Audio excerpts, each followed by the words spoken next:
¿Alguna vez te has preguntado qué lleva a una persona a traicionar a alguien a quien juró seguir? Hoy vamos a adentrarnos en una de las historias más oscuras y complejas de la Biblia, la traición de Judas Iscariot. ¿Por qué uno de los 12 apóstoles, alguien que caminó junto a Jesús, presenció sus milagros y escuchó sus enseñanzas, lo entregó por 30 piezas de plata? Quédate conmigo, porque lo que descubriremos va más allá del simple dinero y revela una verdad profunda sobre la fe, la decepción y el corazón humano. Para entender a Judas, primero debemos verlo no como un villano desde el principio, sino como un seguidor. Imagínalo ahí, en el círculo íntimo. Caminaba por los mismos caminos polvorientos de Galilea que Pedro, Juan y los demás. Escuchaba a Jesús hablar del reino de los cielos.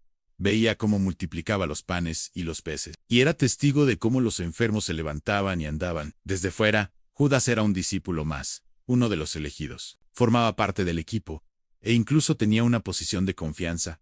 Era el tesorero del grupo. Tenía una responsabilidad, un lugar junto al maestro. Sin embargo, mientras su exterior proyectaba lealtad, en su interior se estaba librando una batalla silenciosa. Las Escrituras nos dan pistas sutiles, pero poderosas sobre este conflicto. Juan nos dice que Judas era quien llevaba la bolsa del dinero, y que a veces tomaba de lo que se echaba en ella. Aquí vemos la primera grieta, una pequeña semilla de codicia y deshonestidad, que comenzó a crecer en la oscuridad. No fue un acto de traición repentino, sino una serie de pequeñas decisiones, de pequeños desvíos que poco a poco fueron endureciendo su corazón. Cada vez que tomaba una moneda que no le pertenecía, se alejaba un paso más de la luz de su maestro. La ambición material comenzó a nublar su visión espiritual. Quizás, al principio, se justificaba a sí mismo. Es solo un poco.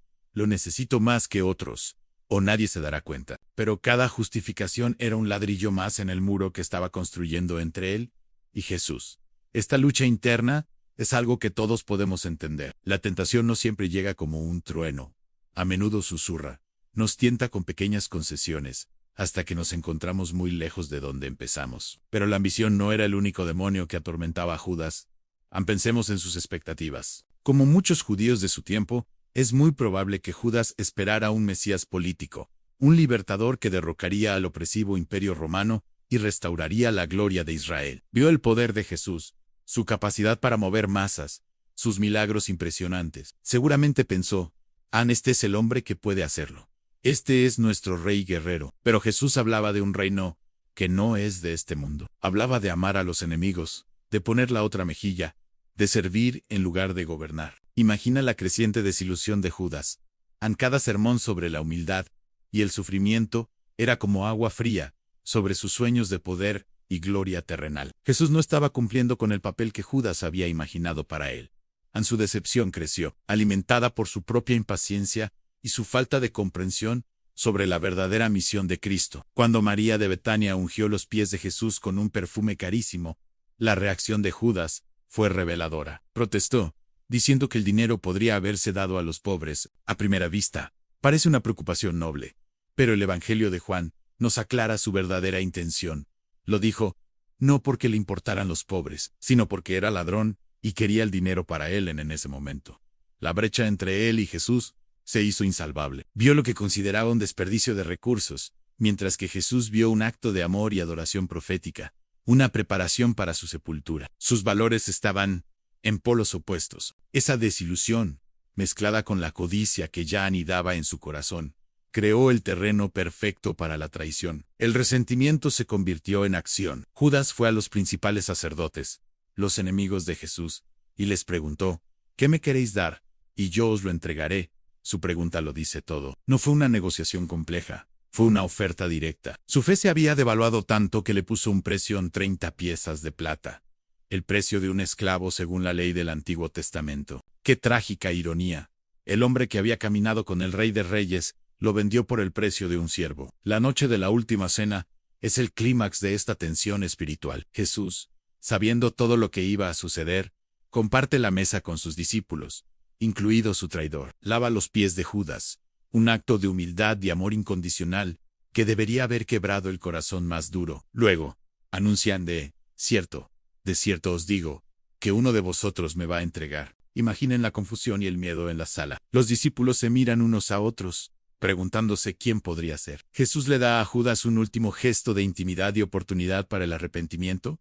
le da un trozo de pan mojado, una señal de honor en esa cultura. Pero en lugar de ablandarse, el corazón de Judas se endurece por completo. Se nos dice que después de recibir el pan, Satanás entró en él en Jesús. Entonces, le dice, a lo que vas a hacer, hazlo más pronto. Con esas palabras, Judas se levanta y sale hacia la noche, dejando atrás la luz y sumergiéndose en la oscuridad definitiva. El beso en el huerto de Getsemaní es el acto final y más doloroso de esta tragedia. Un beso, el símbolo universal del afecto y la amistad, fue pervertido y convertido en la señal para la traición.